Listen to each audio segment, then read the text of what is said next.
Hi there guys, Gary Noden here for GenVFX. Today we're talking about another one-by-one modifier. This is a big one though, so it's not going to be all done in one actual tutorial. This is all going to be done over a bunch. And we're going to talk today, as I say, it is a modifier, but it's such a broad modifier. We're talking today about the particle system. Now, essentially a particle system is a way of emitting objects from another object.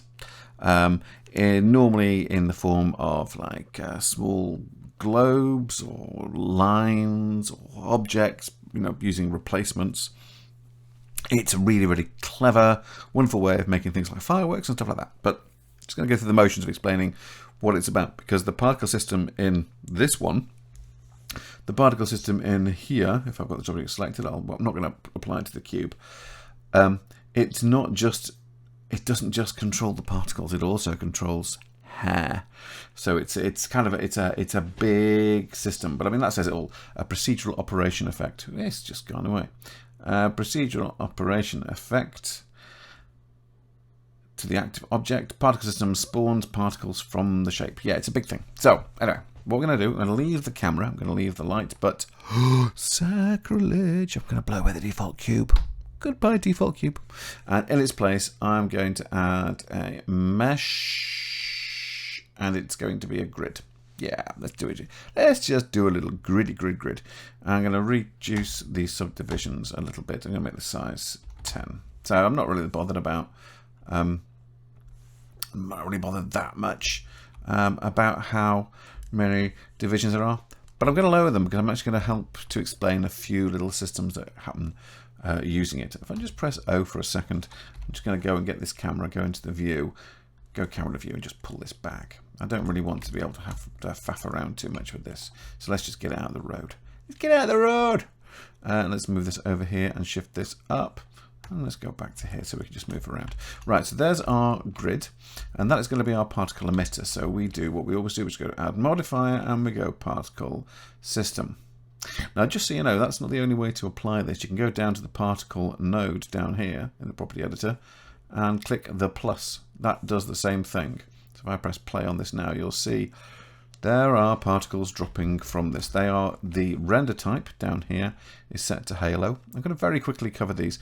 We've got halo, we have got line. Now, you might notice that the line looks like a halo.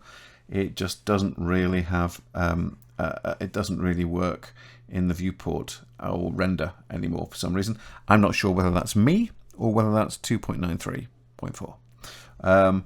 But the line system normally is a way of just emitting a streak, pretty much.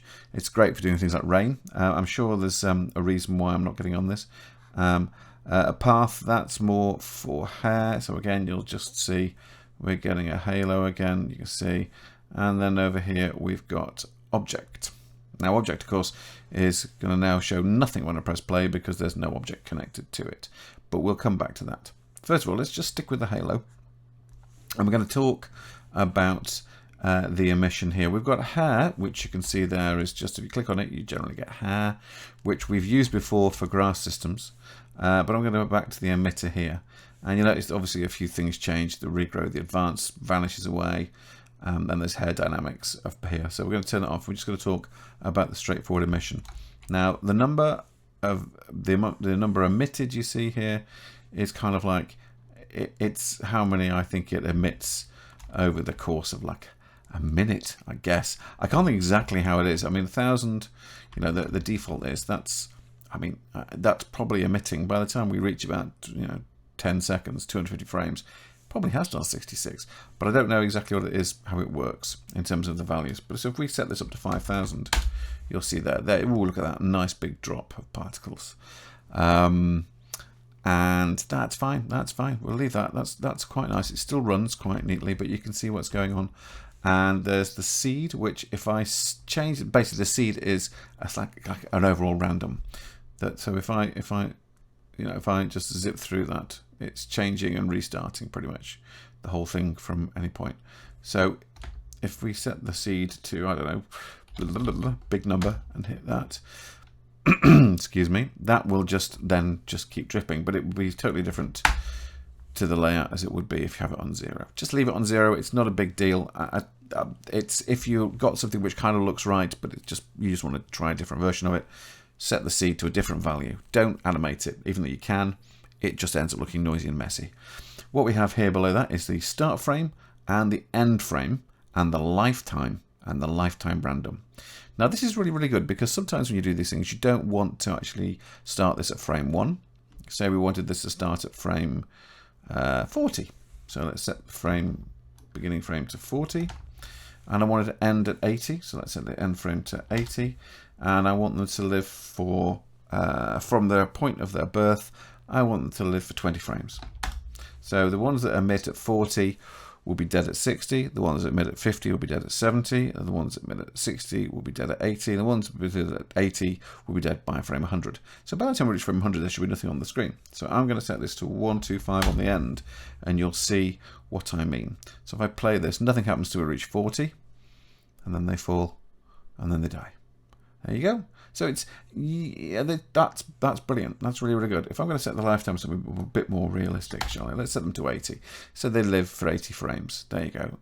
And you'll see them dropping out of the way. Now what we can also do, as I say, here is a lifetime random. Now the value goes between 0 and 1. 0 means there's no randomness added to the lifetime, i.e. some will live longer than 80 and some will live less than 80. So when they die, they all die at the same point. Let me just zoom this back so we can see what I mean. And they're going to die. Where are they going to die? Oh, I've got the lifetime set to 80. I haven't done, that's why. Let's just set that lifetime to 50. There we go. So you'll start to see them dying. And there you go. This will look better this time. So as they drop down, they reach about 50. There you go. And they're all dying at the same time. If I set that lifetime random to 0.5, what will happen is the next ones that are birthed, some will have a different lifespan. There you go. So you can see them thinning out. So some of them are dying earlier, some are dying a little bit later. So if you set that to 1, there's a lot more spread going on there. So if I set the lifetime to 1,000, don't worry about this. It's just so we can see them keep on going. You know, that's far too long. But you can see them thinning out. Their life will thin out considerably. Some of them are starting to die just before then. Oh, I made the lifespan far too short. Set that back to 50. And you can see they're dying. They're just dying before 80. So as well as actually at 80. So they just thins them down. It's quite nice. I'm going to set that back to 100. I'm going to set that to 1 and set that to 1. Let's leave that to 125. There you go. Right. Now the reason I'm kind of resetting those is because I want to look at actually the emission itself. So let's have a little look here, because what we have generally here is the emission from this. The source of the emission is set to come from the faces. So at the moment, you can see that's coming from anywhere randomly jittered about on the faces. So if I set that to random, it pretty much does exactly the same as jittered. I don't actually see a huge difference. When you do see a difference, it's when you use grid, because that will emit from the grid in kind of like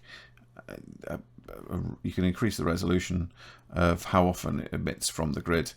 You know, so you can say I want 41 lines from the grid, or you can say I want 100 lines from the grid, and it'll just stay. So it's emitting in a line, and it kind of starts roughly where the vertices are. Vertices are numbered, I think. So I think it starts from where the vertices are numbered in terms of each of their ID numbers. So that's quite cool. I mean, you know, it's an interesting effect. Ooh. Yeah, that's careful. I don't want to do anything which is going to trigger an epilepsy warning. Shouldn't do it anyway. But, so let me change that back from grid to random. And let me change that from faces to vertices. And you'll see now there's a random drop from each of the vertices. You can see it's random because you're getting sort of like droppy bits between the lines. Yeah, that's quite nice. It's one of those nice little things. What you can do as well, if you can change random order, what happens is it emits from the vertices based on their index number. There you go, you see. So you get this really quite nice. Again, you're getting this like, it's almost like a motion graphic-y sort of effect, which is, I don't know, I kind of like that sort of thing. I found that sort of thing really, really quite interesting.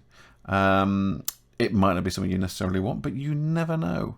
I'm gonna go back now though to faces, and I'm gonna, oh, look at that. That's cool. I really like that. Oh, well, that is brilliant. That's because we've still got the distribution. Looks like it's set to grid. That's really odd. Let's go back to jitters. No.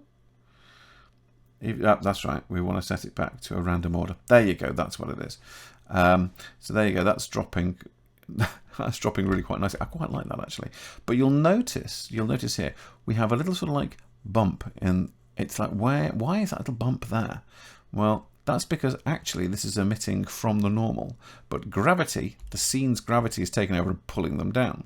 So what we can do very quickly, if you go to the scene information, that's this one here, you can see here we've got gravity set to be on, and it's minus 9.8. Now, very quickly, just to explain, minus 9.8 is not what some people believe is terminal velocity. It is the speed at which something reaches its fastest point, but only at sea level. Differences away from the core of the Earth, the gravity becomes less. So if you're further away from the Earth's centre, gravity diminishes. So sort of like at the stratospheric level, it may be something like 7.3 or something like that. But when you're at the Earth, actually at the Earth layer, the sea level, it's when you're dropping and you reach at maximum speed, you reach is 9.8 meters per second, which is why that's set to minus 9.8 meters per second, because it wants to be real world gravity, and because of the size that we have this thing, you know, that isn't like a tiny little piece of paper. That's something that's like 10 meters squared. So actually that kind of fits the bill really.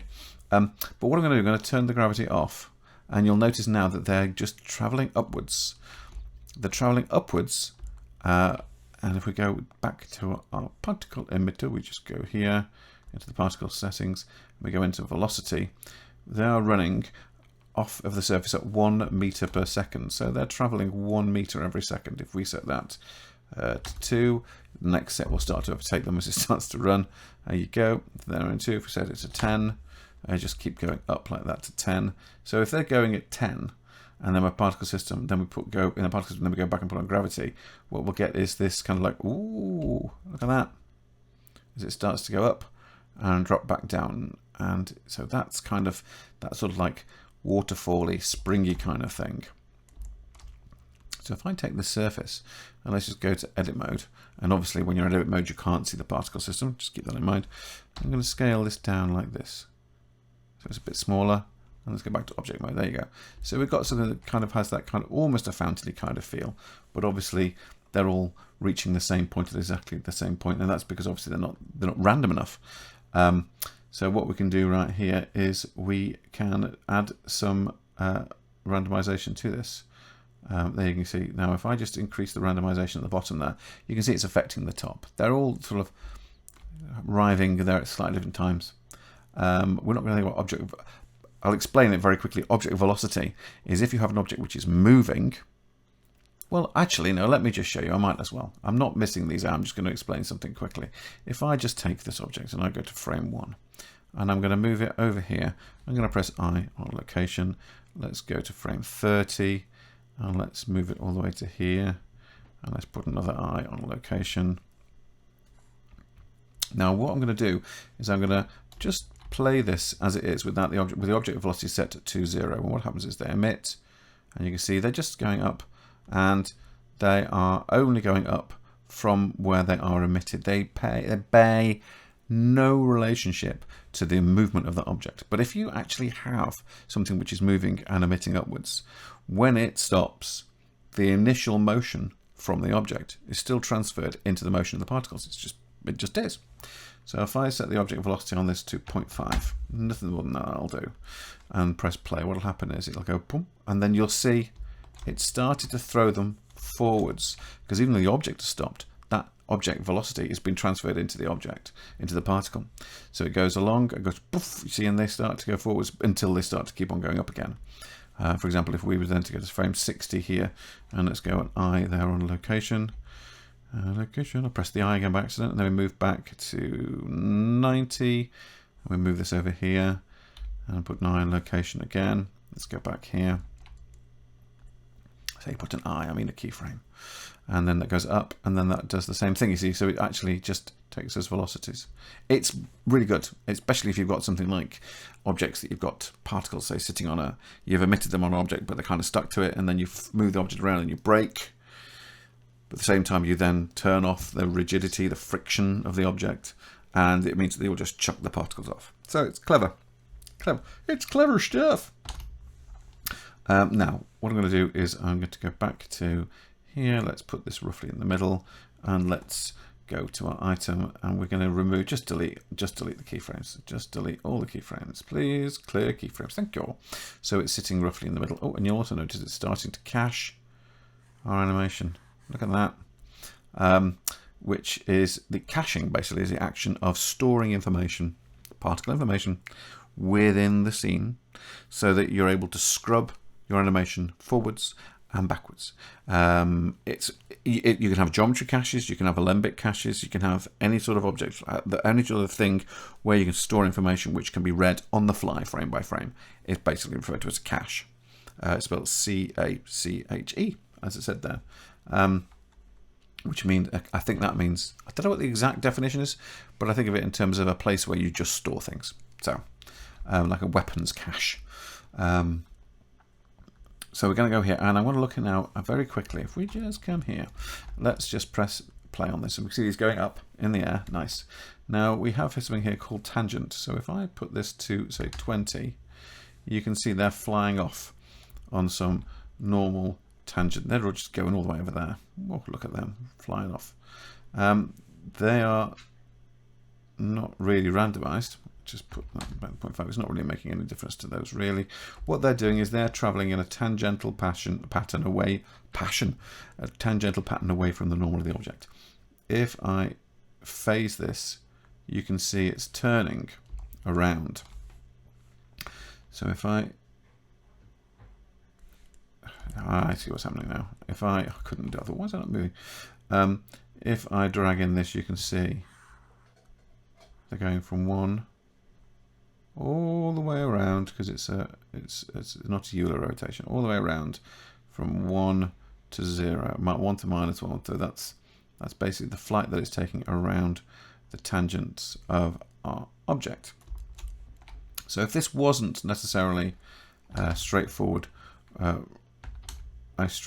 round object, flat object, sorry, if it had more of a curve to it, they would go off away from the normal, but then it would also go tangentially away from the faces as well. So it's just a way of adding a bit more variety to the surface. I'd say if that was, let's say this was bent or deformed in some way, which is fine. Now I'm going to set the normal to 0 here, and so we're now just dropping those. They're not even rising, they're just being born and dropping. And I'm going to add here information into this object aligned. Now this is interesting, because if I set this to 2, basically it's almost like the same as having the normal set to a value of 2. The only reason for that is because what I'm doing, I'm saying this object aligned, I don't think it's misnamed. Essentially it's its initial velocity. So the object will pick up initial speed in a direction based on this. So if I set this to 5, you can see they're going up in the Z by 5. I'm going to increase the randomization on this a little bit, just so it feels a little bit more random, really. So that's fine. But say, no, I don't want them to go there. I want them to head in the Y. I want them to go this way in the Y. So let me add a little bit of movement in this way. Well, you can see how a little bit. Let me set that to 5. So that's now spitting out in the Y direction. If I set that to -5, it goes in the other direction, you see. So if I get this to -5 and set this to 10, well, there you go.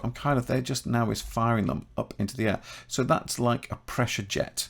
So you use that if you would like doing a jet of water, for example. If I make this tile even smaller, let's go back to edit mode, scale this in, and say, have that now object. You can see, there you go. Look at that. It's firing out essentially a pipe of objects. And if I set that to 0, there you go, the randomization to 0, it is just like a tube. You know, it's like a little flow of water. If you wanted to do cheap water, you could potentially do it with this. But I mean, the fluid stuff actually is pretty darn tootin'. So let's set the randomization to 0.2, and there you go. That you can see, Oh, little water jet. Very nice. All very lovely. Now, that's all well and good, and this is all fine, you know, with all of this, you know, halos and whatnots. However, you might want this to be an object. Now, this is where we're going to go a little bit further down here, and I'm going to come back to rotation in a minute. I'm going to very quickly explain some of the physics stuff. There's different kinds of physics. There's obviously the fluid one, and you can see that's going back crazy. Oh, excuse my French. You can see that's going in totally crazy. So we're not going to discuss fluids so much right now. We're going to discuss and stick with Newtonian physics, which is very simple gravity-based physics. These are intersecting spheres. So it's a very, very simple system to use. The mass is set to 1 kilogram. Don't worry about that. I don't think that's necessarily an issue with this kind of thing. It just means that if you have an object, when it hits something, it reacts differently based on its weight. So, for example, if you've got something like a surface, a ground surface for it to hit, then that will make a bit of a difference. So let's, for example, let's just put something in here that actually it will collide with. So let's go to add a mesh, and let's add another grid. Let's move it down a bit from here, and let's push it over here. And I'm going to go back to edit mode, of course, and I'm going to scale it up this way, so S6, just to make it nice and big. And we can see it. Let's go back to object mode. And I am going to go to the physics tab, and I'm going to add collision. Now, straight away, if I just come back here and press this, you'll see it goes whee, and then it goes and bounces it all across the surface. So that's nice. It's doing exactly what it needs to do, but it's a very big bounce. And the reason for that is because it's not our particle itself, it's more the surface that we've got. So at the moment, we have permeability, which means set to 0, which means nothing can pass through the surface. If I just come over here and I'll set the permeability to 0.1, what'll happen is 1/10 of the particles will pass through the ground. So you can diminish the amount. It's a good way of killing off particles, I guess, even though it doesn't really kill the particles until you click kill particles. There you go. And it kills the particles. It's not even working. Ooh. Right. Let's set that to permeability. There you go. Now you watch now. It's killing the particles. There you go. So let's put that, there you see. Let's put that permeability back to 0. There we go. And there we go. We get that lovely little bounce. And I'm going to increase the stickiness. Now, this, in fact, is a value of 1. And you can see what's happening is, as it's hitting, it's taking a little bit. It's not actually taking out any of the force. What it's doing is making them slow by adding a bit of stickiness to it. I'm just going to go actually, no, I'll leave it as it is. So I was going to make them live a bit longer, but what I'm going to do is I'm going to set the stickiness back to 0, and you'll see the variance straight away. Then there's no, the floor is taking a bit out of them. I'm going to set that damping to 1. So what happens is it stops the initial motion on the bounce by putting the damping to 1. So it's kind of like, it's like unbouncing the surface. But you'll notice everything's still moving, and that's because there's no friction. So what we're going to do is set the friction to 0.25. And what will happen is it'll go and hit a little bit of motion, and then it will stop dead. There you go. If I just make it a bit bigger, and there you go. And that's kind of making a little pile. With a fluid, of course, that would actually end up making up like a little patch of water. But you need to be sure that your particle system that's there, these are being emitted right on top of each other. So what happens is they all fly off in different directions, which is what you saw before. So I'm going to then increase the randomization slightly. Get a little bit more motion going on there. You can see on the ground where it hits right here. See, they're skipping and sliding a bit. It's quite nice. Anyway, that's all well and good. What I'm going to do is I'm just going to set that randomness back to 0. Let's put the friction up to 1, and they stop dead. That's great. So let's bring this down, and I'll also reduce the damping a little bit. So there's a little bit of bounce. Let's put it up a bit more. There we go. And you can see that's doing kind of what we want, which is kind of moving forwards, hitting the ground, and go. I'm now going to go back up here. This is the nice bit. Very quickly. going to go back. I say this is a nice bit. It's all nice bits, this bit. Go back to our particle. Go into our physics. We have forces here, Brownian, which basically adds to the whole particle. It adds a kind of a, well, if you've seen a Brownian texture, it's like lumps of black and white. So what it does is it adds extra velocity motion to it. So it breaks up the shape a little bit. So if I set this to 5, let's see what that does. There you go. You can see here it's moving some of them apart away from the surface a bit more. So they're away from each other a little bit more. It's like a simple form of turbulence, really. Let's leave that as it is. No, yeah, let's do this. And now drag. Now drag is like pushing your particles through a very, very thick mist. It really just forces them. All the energy, all the power that they're pushing forwards is being held back by the drag. So, you know, it just diminishes the power. It's quite interesting, but also kind of damp kind of does the same kind of thing. So if we set that, there we go. So damp kind of does it. Damp does very much a similar thing, but you can see it doesn't. It just kills it dead after a period of time. It's interesting. It's so if I just have the drag set to 1, you'll see it doesn't die, does it? It keeps on going. Oh, or I'm not keyframing this, am I? As I'm going along? Don't think I am. Oh, maybe I am. Somehow. Oh, look at that. I'm not sure that's right. I think it's doing something silly. Set that to 0 because I'm not keyframing anything, am I? There we go. Wee. Set the drag to 1. Reset at the beginning. Oh, it could be a cache thing. Oh, maybe it's a cache thing. I'm going to set that drag to 0, set the damp to 1. Let's try now. Reset it from the beginning. Yeah, it's just killing it dead, isn't it, the damp? It's like, oop. No, I'm not having it. I don't want to do it. Ah. So whereas the drag slows it over its life a bit more, the damp pretty much is like hitting a semi-permeable wall. So it's just, I'm not going any further. Do you know what? You learn something new every day. I've always thought they were very much the same, but obviously I am wrong. Good luck. See, that slows it down on a constant level, whereas damp is more like a break.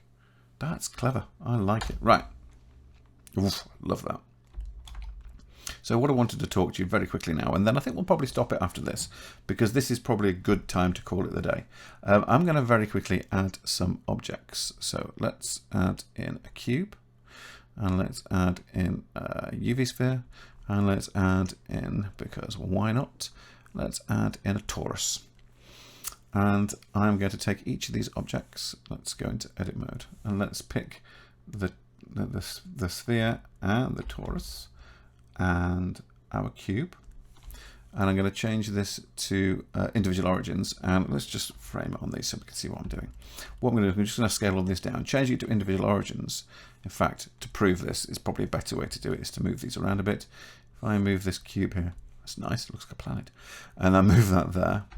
If I take all of these and then I hit scale, what will happen is they will scale around their individual origins, even though they're not doing that way. If we go back to the bounding box center, which is a standard one, and we go scale, see it scales them together. Now that's not what we want. We don't want that because we want to go to our edit our objects to the individual origins and go scale, so they keep around their origins. That's quite important because when you do what I'm going to do now, you need to be sure that your object's origin is pretty much in the center of the object. Of course, you're going to adjust it after that, but if you don't have to, do it this way. It's great. It's much, much better.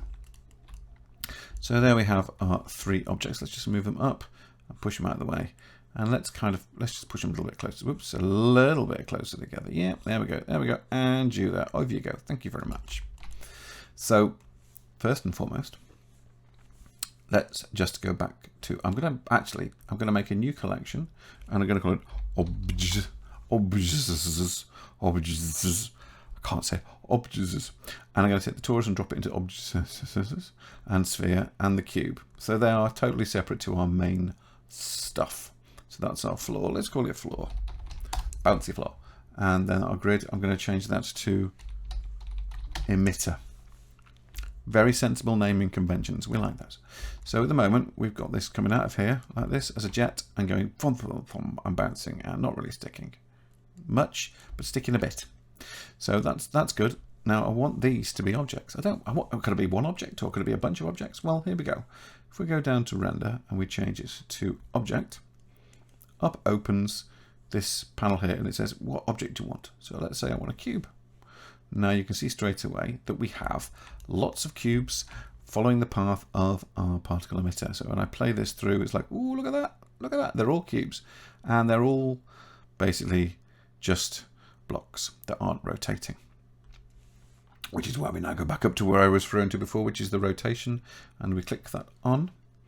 And if I go back here and press play, you'll see that they are now rotating a little bit in relation to what would be the motion of the hair as it comes out of the object.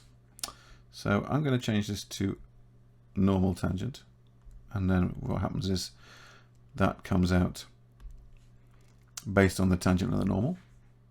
And if I change this again, where are we here, to none, we get just a standard no rotation, which is what we began with. Yep. Let's change this down to velocity here again, and let's stick a tiny bit of randomize in there, and then it's also, if we go up, where is it? Where is it now? I've got to find it. Where is it? Is it? Oh, I can't see where is it? Is it? Ah, there we go. So rendering as an object, that's fine, and then we can increase the scale, and we'll increase the random scale because, of course, these ones are only for the objects, which is good. You don't get it. You get it sometimes visible in the other ones, but you don't really see it. And you can start to see now that is actually pushing those around a little bit more. Can you see? There you go. So they're kind of spinning a little bit more. Which is quite nice. I'm going to just change that browning up to a higher value. So we're seeing a bit more spread. There we go. And you can see how they're much more rotational, which is great. And also you can see the size and the random is really making a difference. So if I push those up a little bit more and increase that random, we get much more sort of tiny and big boxes, and that's quite nice how that works. Like that. So what I'm going to do now is, you've seen one object. It could be the cube, or we could make it, if we can make it make it the sphere, which doesn't really show that well. Or we could say, let's change it to the torus. And now the torus, you can see really well where it's moving and changing its shape and changing its rotation. I thought that worked better. Dynamic. Is that the one? I'll just check. Yeah, kind of. There we go. That's better. The dynamic basically fires it a bit more in the general direction.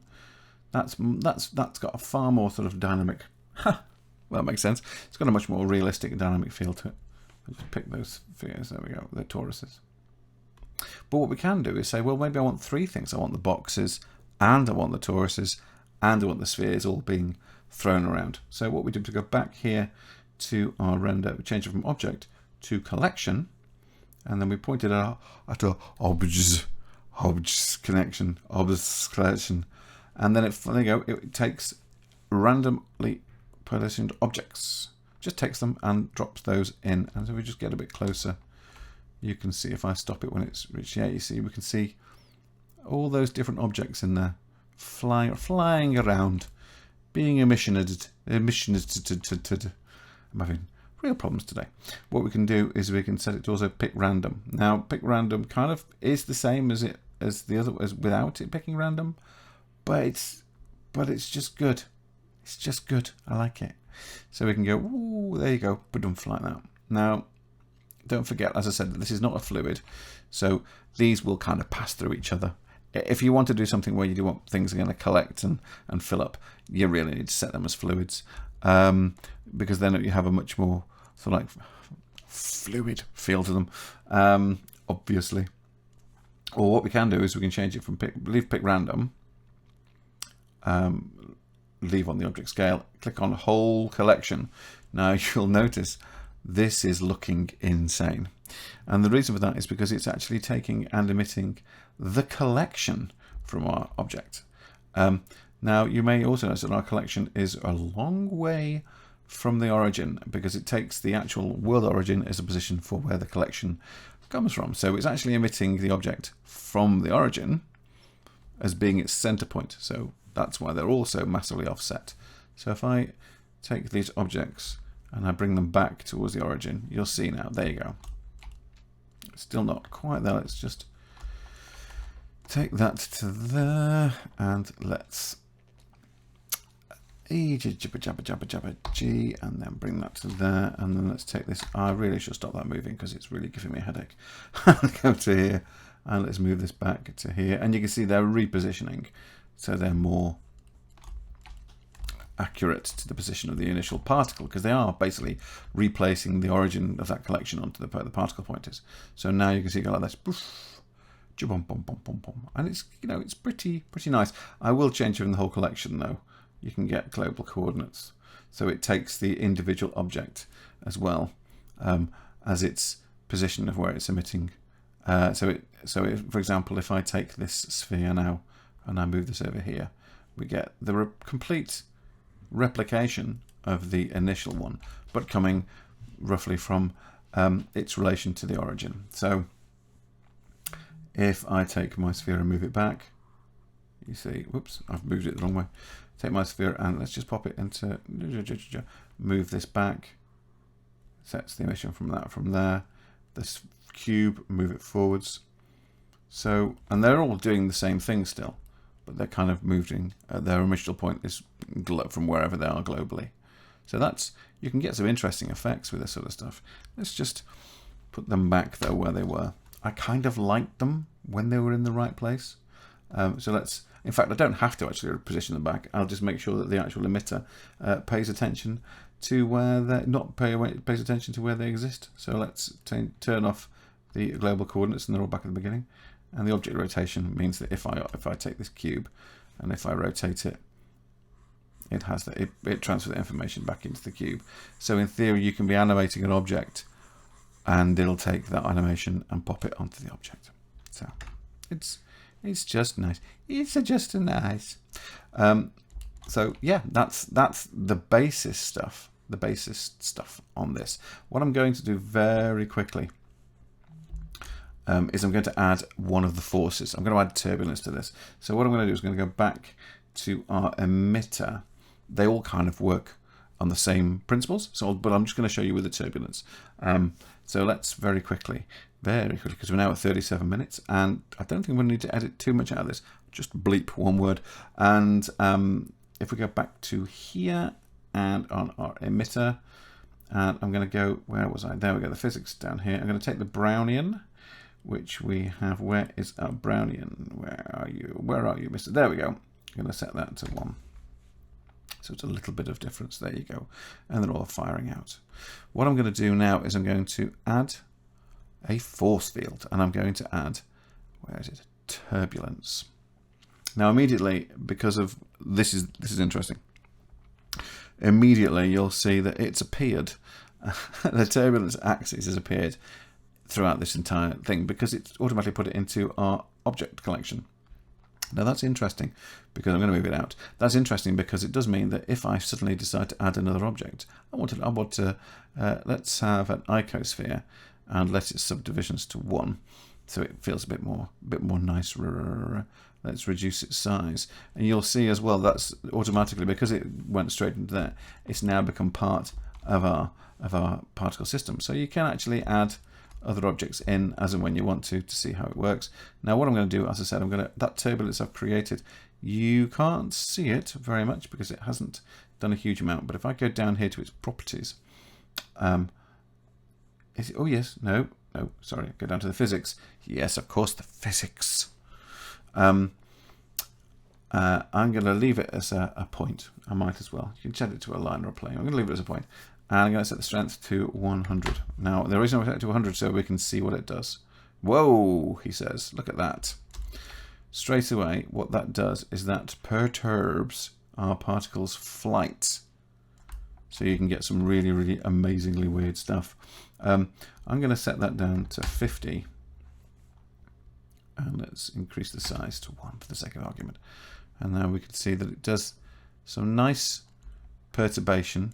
Now the great thing about turbulence is it works a lot to do with its position. So if I move this here, it'll change a little bit of what was happening. You can see it's working in relation with that turbulence. One of the nicest things actually is turning off gravity and not having anything at the bottom, and you can get some really, really nice shapes. In fact, let's just, for the sake of argument, let's turn off its collision. So this will now pass through. If it should just go right through the floor, like it doesn't exist. Here you go.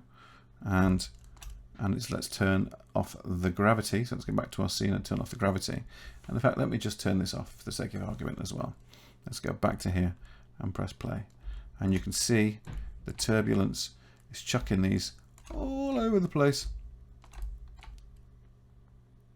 It's really quite beautiful.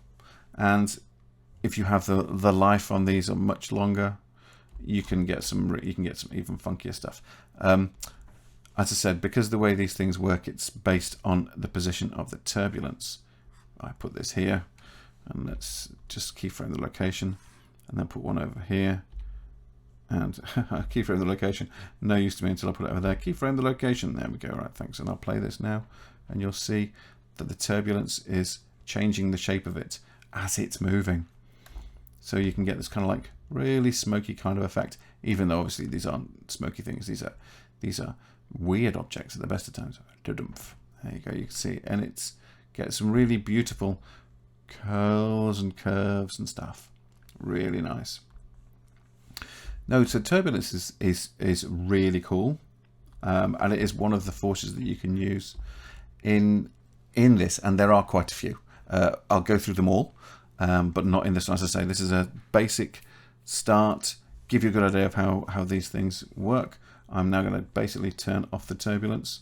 I'm just going to set it to basically set the strength to 0, and that'll do the same as basically turning it off. There you go. You see, straight line up. So let's just pop the gravity back on, and let's go back to our emitter. And I think that's yeah. That's what it is. We forgot to turn our floor back on. That's what it was. And go back to its collision and turn that back on. And what I will do is I'm going to turn the turbulence back on, but I'm going to set its strength to something simple like 5, just something light, because that's just enough to give it a little bit of change of shape. There you go, you see. That's quite cool. Right, there you go.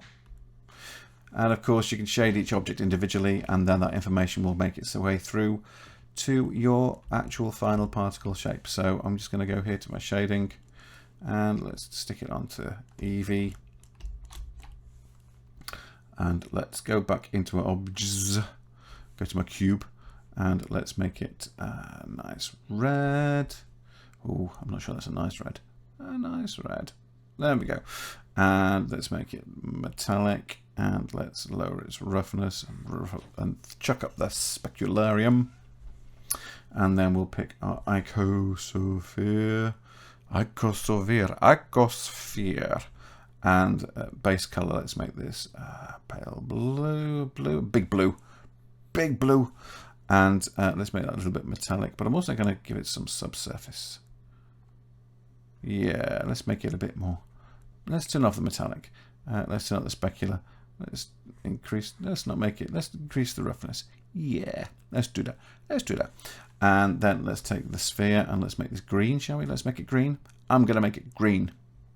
That's a green. That's a very big green. And that's okay. Yeah, happy with that. And the torus, I think I'm going to make this, I'm trying to think what color will be good. White's a bit boring, so let's go for orange. Orange, by the way, is my favorite color. And let's lower the roughness and take it to a big metally metal thing. Maybe not quite so metally metal. And then you can see there's our little shadow. I'm going to go and I'm going to change just very quickly. I'm going to change the light to sun. So that's something sensible, like, oops, to 2. 1 even. I'm going to set it to 1. And I'm going to do something very quickly now, which will make our particles look like there are loads more. And this is the final thing we're going to do. And that is we go down to the emitter again. And yeah, that's all nicely collapsed. I'm going to put this in called children. Now, we have here interpolated and simple. Interpolated is really for the hair system. I wouldn't bother doing it with something like this. If you go on simple, did you notice the difference? Let's do this again. None. Simple. None. Simple. It just does a multiplier. Now the multiplier on the display, you'll notice, is only 10.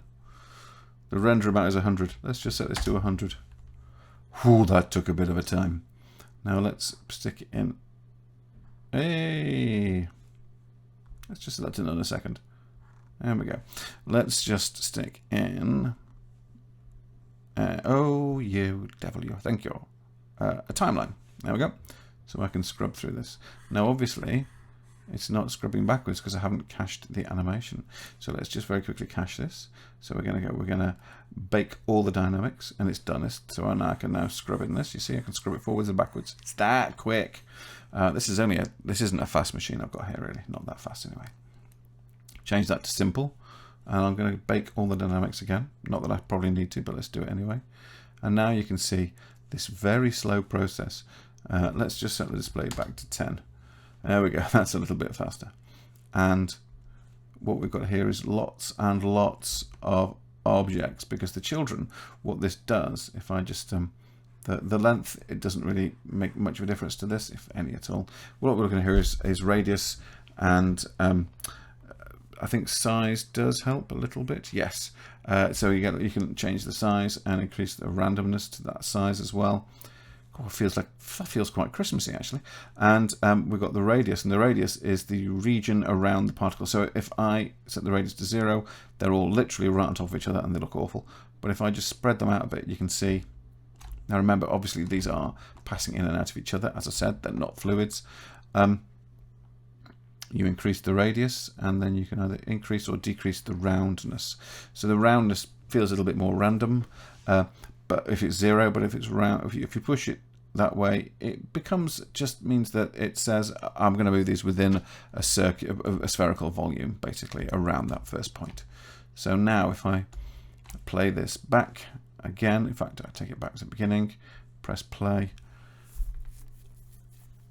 It's like a cascade of presents. Oh, that's something else. Ooh, and now, of course, yes, I can run it backwards. That was an accident, but it's a good point because it's in the cache. So let's put it to a frame that we like. How about, I think, actually, I quite like that one. It's not been on the ground for too long. Excuse me. So if I press 0 here, oh wow, that's absolutely miles away. So let's go down to view and camera view, and let's adjust this so we've got a nice sort of angle. That's pretty cool, I think. Yeah. And let's put a shader on this ground, and let's make it something nice and simple and reflective. So let's make it metallic. Let's reduce that roughness. Increase the specular. Oh, a little bit there. Let's just push it up a little bit.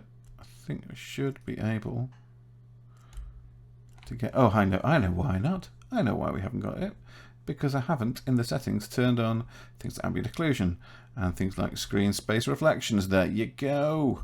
There you go. Lovely. I could put on bloom.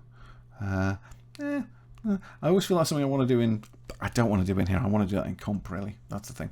And let's have this little render of this. Let's put F12 and see how long that takes. It might take a little while, purely because we have got quite a few objects as children in there, and let's try and do quite a lot more calculations. I realised I should have been in there. There we go. So press 1. There you go. Look at that. It's got like some little nice subsurfacey shade through it. It's almost like a streamer, or it's vomiting Christmas. I'm not going to say it's vomiting Christmas. I think that's the wrong thing to say. But it does get a bit like someone's vomiting Christmas. Yeah, that's kind of that's kind of the first part of particles. I'm going to stop there, to be honest with you. I think that's probably more than enough information on this for now. But in the next one, I think we're going to start, in fact, definitely, I'm going to go more into depth into the alternate systems to the Newton one, because there's some really interesting stuff you can do in there. A little bit in the fluids, you'll start to get a bit more of an idea of how you can use a particle fluid system. And then also you can take that particle fluid system and you can pump that into the actual, excuse me, the fuel based, the fluid system itself. So you can do a particle system and then take that as the emission data as being the element data. So you can actually use that to make smoke and trails and things like that. And then also there's the Boyd system, which I absolutely love, and is again, it's like a modifier in its own right. This is such a broad thing, guys. I don't want to basically bore you stupid with this, but I'm going to stop now.